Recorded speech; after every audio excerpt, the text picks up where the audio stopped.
Howdy mates, good afternoon. How are y'all doing today? So it is Friday, June 4th, 2021. I know I haven't done a video in a few days, but as I've mentioned before, work has been murder. Been quite busy this week. So you may be wondering, where am I? I am actually over at the Hayes Arboretum, which is near the town of Richmond, Indiana. And I also want to provide a shout out to Jenna Lee Braun. She's a fellow naturalist and friend of mine who works here. So, little shout out, Jenna Lee. I hope you enjoy this video. Alright, so, you may be wondering, what do I want to focus this video on? Well, I actually want to talk a bit about the Virginia creeper. And let's find an example. I mean, it's practically all around us, but I want to get close up to one. Alright, so we've got ourselves the Virginia creeper. And for those of you, you may be thinking, okay, it might look like an Ohio Buckeye, or the, 420 commodity. Well, rest assured, that is not the case. This is actually Virginia creeper. And what's fascinating about this particular plant is it is technically, or not technically, but formally, it is a vine. However, they can also grow singularly too. And it's already past the time of the year, because usually in the spring is during the time when the Virginia creeper will actually produce these little berries that kind of have like a bluish color to them. That might be about 3/4 of an inch in diameter, so they're quite small. But it's already past that time though, considering that we're getting really close to the summer season. And you might be asking, like, these berries that I'm speaking of, are they edible?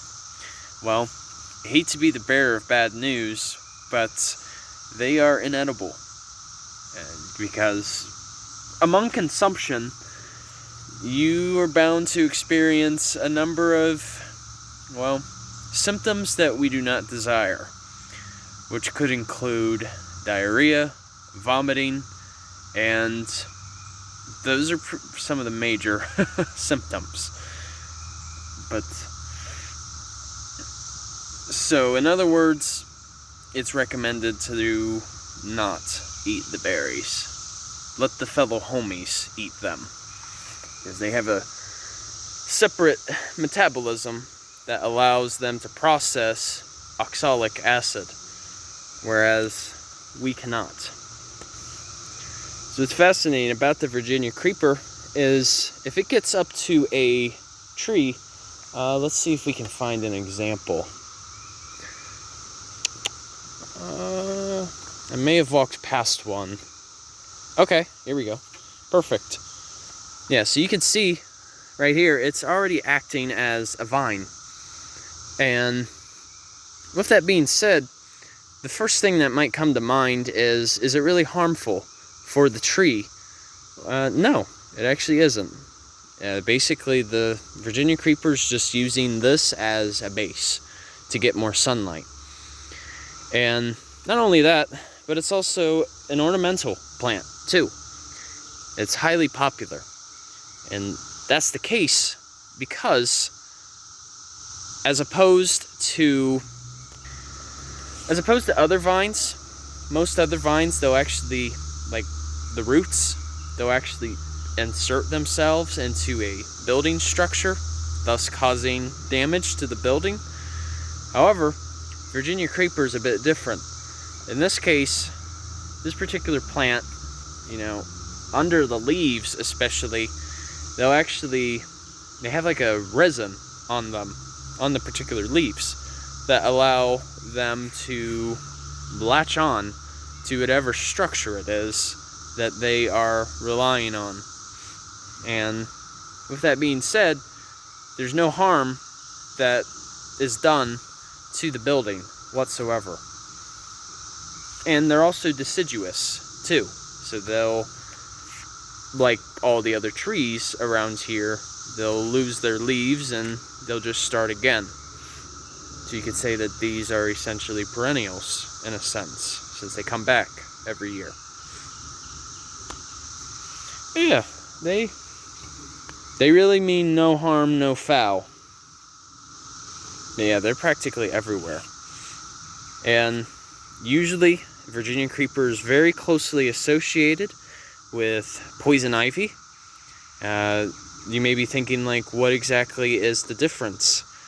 Well, poison ivy, most times, they'll have a sequence of 3 leaves. Whereas the Virginia creeper, on the other hand, there's a sequence of 5. You could say that the Virginia creeper kind of has like a palmate formation.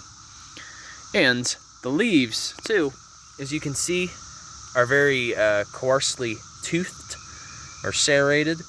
And then they have a very sharp, well, a very pointy tip, more or less. I wouldn't say sharp, but just very pointy. So, and yeah, I mean, usually, if you want to propagate them, you usually want to plant the seeds around, usually like the fall time or so, approximately.